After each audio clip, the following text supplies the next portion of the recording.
Well, hello, hello. Take two of the week ahead forecast. My computer software was for the aspects was just doing something really strange.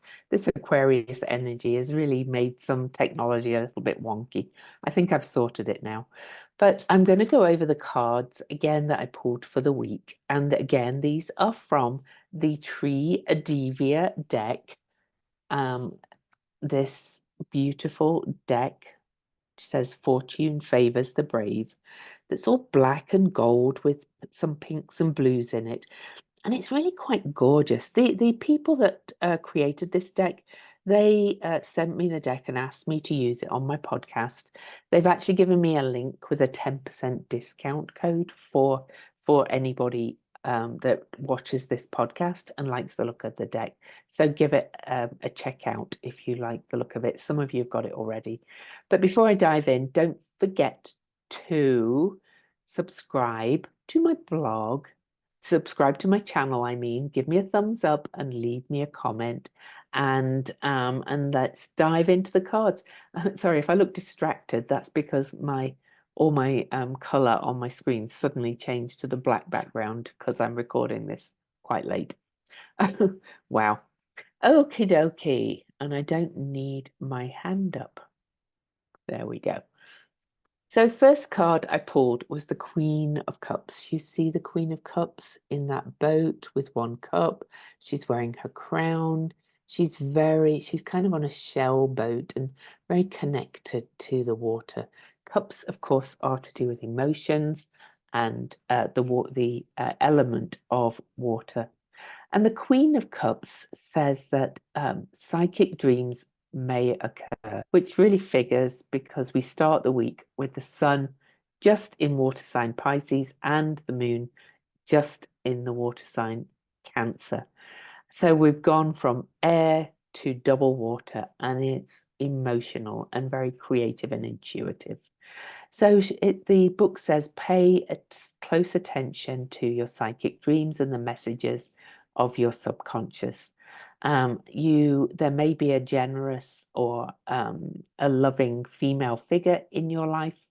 But anyway, the affirmation for this is I am in deep connection with my inner feminine and I cherish that feminine energy. And that's for the start of the week, which figures because we've got 2.5 days almost of the moon in Pisces. And then we get to the middle of the week and things start to get a bit exciting. We've got the Page of Swords, and pages are always fresh, new, exploratory energy. And this says you are full of energy and new ideas. You're feeling enthusiastic and ready to take up a new skill or introduce some positive changes in your life. Let yourself be heard. So the affirmation for this card is I believe in myself and my ability to turn my ideas into achievable dreams. Remember, we are moving up towards the full moon this week, and the full moon is next weekend on the 24th. There's a whole podcast on just the full moon. But for next weekend, we pulled the King of Swords. Look at him. Look at him. Isn't he lovely? These stars, 1, 2, 3, 7 stars coming off his beard. Anyway, the King of Swords. Let me just get to that.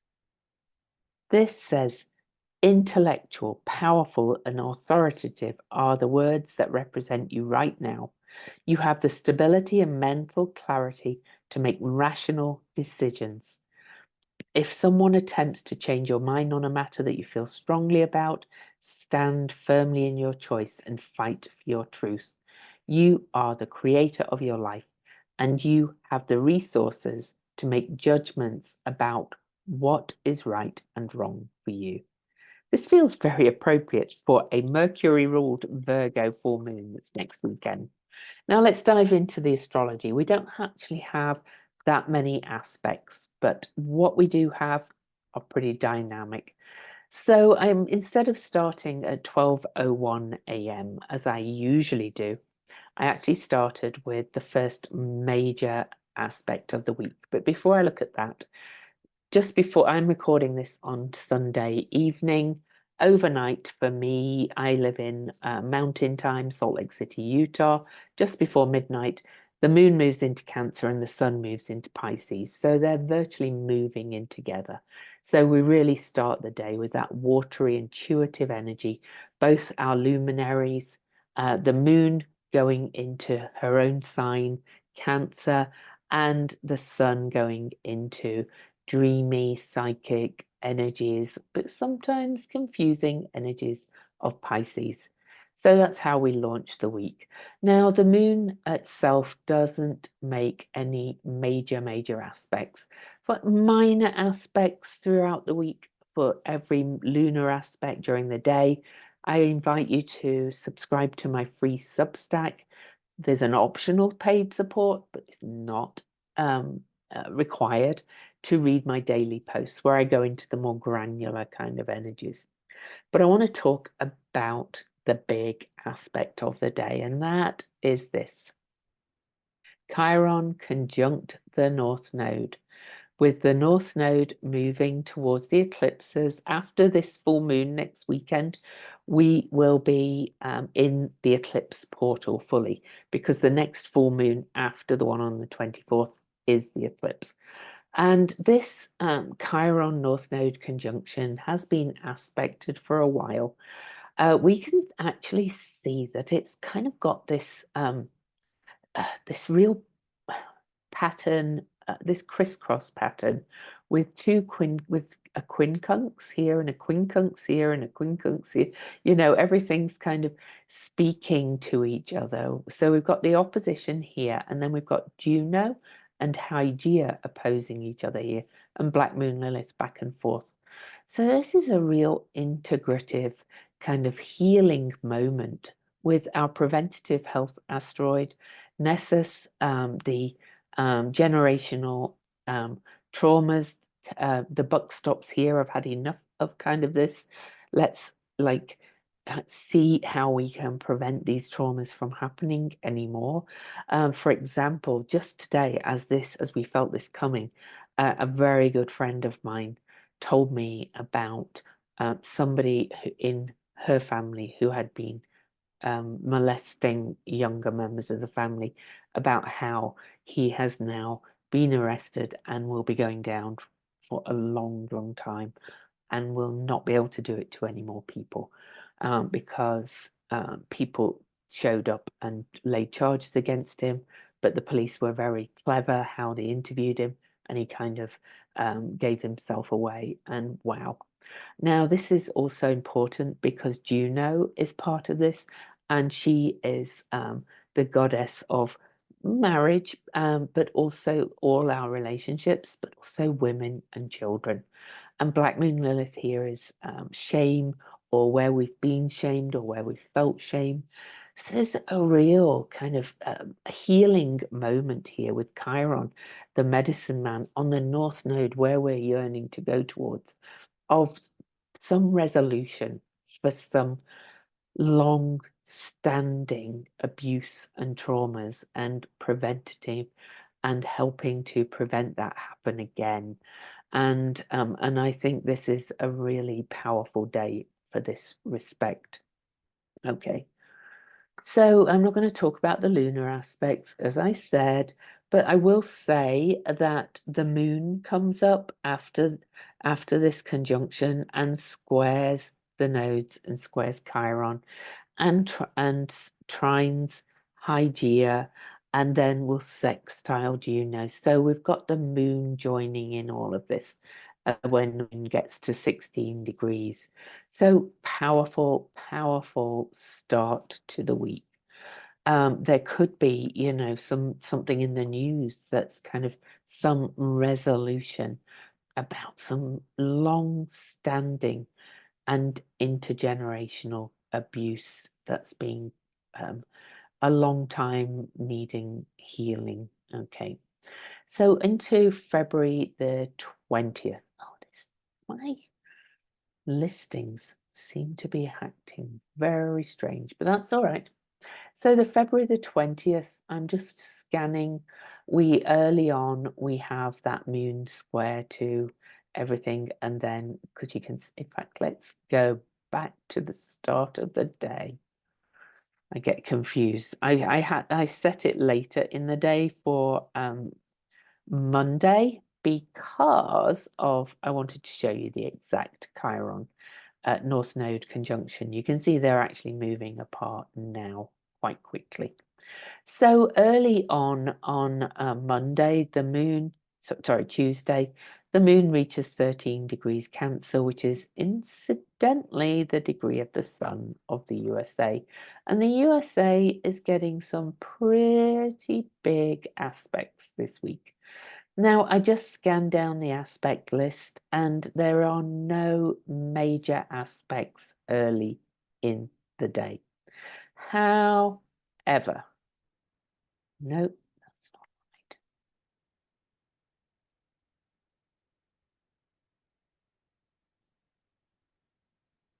Oh, I'm just, there's something wrong with this. It's telling me an aspect that I know happens on the 22nd is happening tomorrow on Tuesday.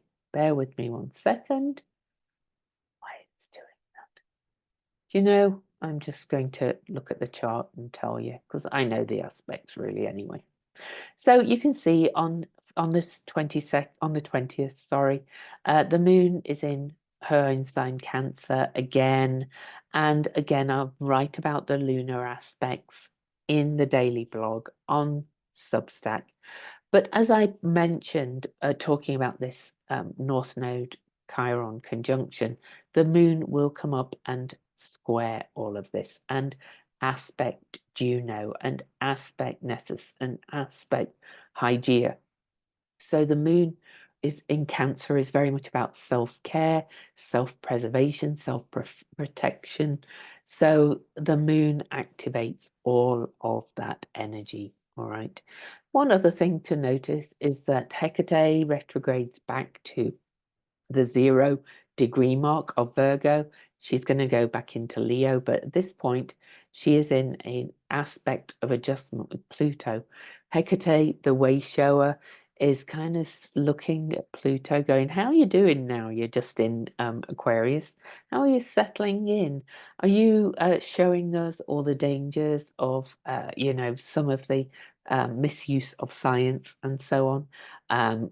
Or, are you showing us the way to the future? What are you revealing? Because this is a very new energy. And Hecate is going to go direct later and come back over and aspect Pluto again, but this is just a little side eye at that 0 degree. And then on to the 21st. Okay, on the 21st, the moon still starts the day in Cancer on Wednesday, but will move into the sign of Leo on Wednesday. So the water energy will slightly lessen, though, the sun is really kind of settling into all of that kind of energy.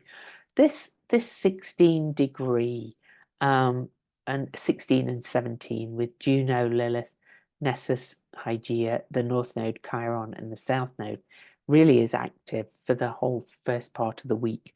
So that brings me to that Queen of Cups, really stepping into that, emotional, powerful, intuitive state and that creative energy. So on the 21st, there are no major aspects again. So it's all about the moon's aspects again, which I will write about in my daily blogs, but I will say the moon will square Eris, which could shake things up a little bit, and the moon will trine Pisces, which makes that, again, that very powerfully nebulous creative energy, but also a tendency towards delusion and not seeing things clearly. But then the moon will move into Leo and start to oppose Pluto and Venus and then Mars. And that brings me into Thursday. Okay, so Thursday morning, the moon's in Leo, and we have a Venus-Mars conjunction. Now, the last Venus-Mars conjunction began at 0 Aquarius, where Pluto was until just this morning. And Pluto has moved to just into the first 1 degree. But this is the south node of the USA, 6 degrees Aquarius. It's also opposing the discovery degree of Centaur Chariklo. It's also opposing 6 degrees Leo, which is where Chiron crossed the border of Saturn. If you want to know more about that, we talk in depth about it on a video that's on my channel called Fools and Lovers. And this is one slide I shared, and I'm just going to show you the slide on its own. Take a screenshot if you like. This shows you where this 6 degree mark was activated in the discovery chart of Uranus. Pluto was there, and then some conjunctions at the 6 degrees in 1782, more just at 7 degrees. I included them because it's pretty close. Back to 6 degrees in 1992 when Chiron crossed Saturn's orbit, and then when Chariklo was discovered, and then in March the 6th, 2022, 6 degrees, Chariklo was opposing her discovery point as Venus and Mars met at 0 Aquarius. So I invite you to go and watch that Fools and Lovers. This 6 degree is just intensely activated, and it's the south node of the USA. Something is going to change between now and 2028 in a big way. But look at this, in 2024, this is the conjunction we're looking at. Then there's a big return, Pluto returning to the same degree he was at the discovery of Uranus, 6 Aquarius. So Pluto's return to the south node of the USA. And then you can see that in 2028, there's some more conjunctions around that degree. And incidentally, that timeline also coincides with the Pluto-Haumea square. Now, I've given you plenty of time to take a screenshot, but I am going to read the symbol for that degree, but it's a hot degree, 6 degrees, and 6 is the Gemini lovers card in the tarot. But you know, there's more to it than that, of course, as well. So here you can see that they are meeting, and that is starting a new cycle. The next time they meet, I'm going to actually just quickly show you.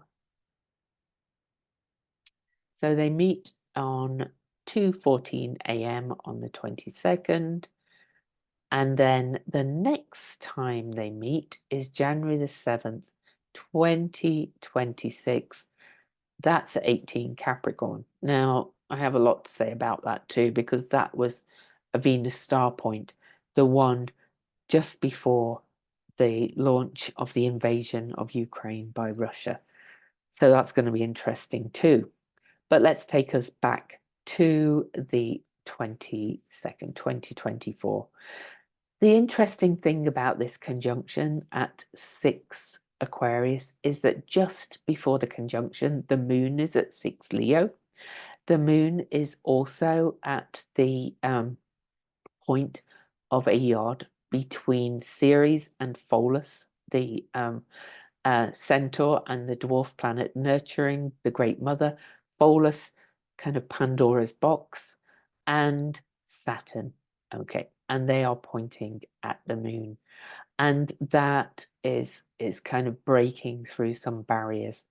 To me, that kind of speaks to the fall of some leaders, some royalty, some kings, and a real coming together of the divine masculine and divine feminine. But it's also a bit of a fall of anybody who's a real kind of big narcissist in many ways. So we may see some major narcissists fall after the start of this Venus-Mars cycle at this point. It's quite exciting. So I want to, okay, let's have a quick look. I don't think there was any other major aspects that day. I mean, that's pretty big anyway. Venus and Mars meeting. No, mainly lunar aspects, and that's okay. We'll just go on to the 23rd. Okay, on to the 23rd. I'm going to leave it at that time. We can see the moon is still in Leo, so that we have that 2.5 days of a more buoyant, creative Leo moon on the way to the full moon on Saturday. Mercury on the 23rd, on Friday, moves into Pisces. So Mercury likes air signs. It's also the ruler of Virgo, where we've got the full moon. But Mercury will move into Pisces, and Mercury in Pisces is very psychic, very telepathic, very intuitive, kind of knowing. I just know stuff. I can pick it up. I can feel it from you. So that's a big shift of Mercury going into the sign of Pisces on the 23rd. And then, oh goodness, there's something really wonky with my software. I'll play with it before next time, but I've got to get this done because, well, I've just got to. Also, then just after that, Hecate, or just before that, Hecate slips back into Leo and crosses the point where Venus went retrograde last July the 22nd and starts to activate that. And Hecate was Demeter's or Ceres' companion when she went searching for Persephone, because Hecate has the keys to the underworld and the upper world and all the shamanic realms. So the Wayshower is going back to revisit something from last summer's retrograde, to find something that she may have left behind as Venus and Mars start this new cycle. Pretty exciting, if you ask me. So I think that's everything for that. Oh my God, I'm sorry. I'm laughing at this. This is just nuts. It's all kind of wrong. Anyway, I'll stay off the list. Saturday, the 24th, the moon opposes the sun. Later in the day, we have the full moon. There's an entire podcast for that full moon. But you can see that the moon is now in Mercury ruled Virgo, and Mercury and the sun are approaching their cazimi, which means that Mercury is combust and so is Saturn. They are behind the sun. They are blinded by the light. They are in the not quite in the throne yet. They are combust, a little bit burned out. I always think of it as if they are behind the sun from our perspective. We aren't feeling their energy, so they are combust in that way, but they are gathering information and energy from out there, from whatever kind of the center of our galaxy is. So that's quite a big day. And then of course the moon will move on through Virgo on Saturday, and into Sunday the moon will come up, and look at this. This is another yod. This is a big yod. This is actually from Chiron and the North Node, sextile to Chariklo, which is Chiron's wife, the medicine couple, if you like, of the zodiac, come in to bring healing of many old wounds, okay? And they are pointing at Virgo and the moon and Juno and Lilith, healing this divine feminine. Quite powerful. But at the opposite point, what's at the opposite point? This revealer of generational abuses, to bring it to wholeness, to healing. It has to come out. People have to be revealed, and the patterns of abuse have to be revealed before we can move forward into wholeness. So that's on Sunday. The moon, that's a powerful aspect, of course. And the moon in Virgo will come up and will then oppose Hygeia. And then into Monday morning, the moon finishes in Virgo. And let's have a quick look. Ingress, moon into the sign of Libra, 9:29 a.m. on Monday morning, and that'll be time for the next week ahead. So the two very big aspects this week, or three rather, are Chiron conjunct the North Node on Monday, then Venus Mars conjunction on Thursday the 22nd, and then the full moon on the Saturday.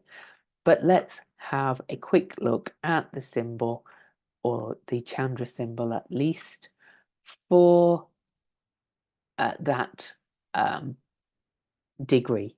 So it's at 6 degrees Aquarius, so we always go up, and that's Aquarius 7, which is a woman burning a book of black magic. Now, I'm just going to read Elias Lonsdale's interpretation this time. Karma works by indirection. We draw to ourselves what we previously activated, and as it comes back, we curse the reflection. Such gestures multiply, they gather force and momentum, and soon we have fixed ideas about what is pulling us back and what is carrying us forward. Before you know it, you have become partisan, taking up this side against this other side, swept up in the drama. Oh, does that sound like where we're at right now? And you even become sure in your mind that whole segments of existence are bad and terrible and must be renounced completely. Yet you are making a self-commentary in where your mind has led you.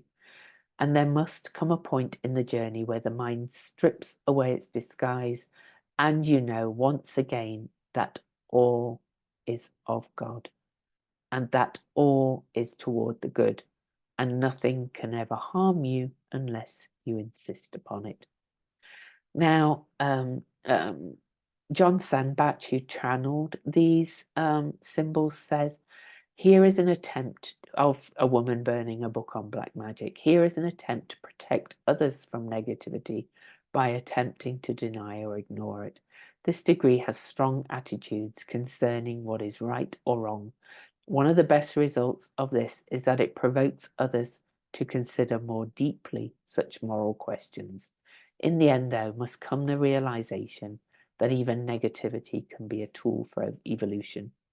But what I'm reading is that that 6-degree mark is saying we need to really kind of take a look at that negativity, take a look at what we're putting out in the world and what we're drawing back to ourselves individually. We can only start with ourselves. So have a good week ahead. It may not have many major aspects, but it's a big week. All right. Love you.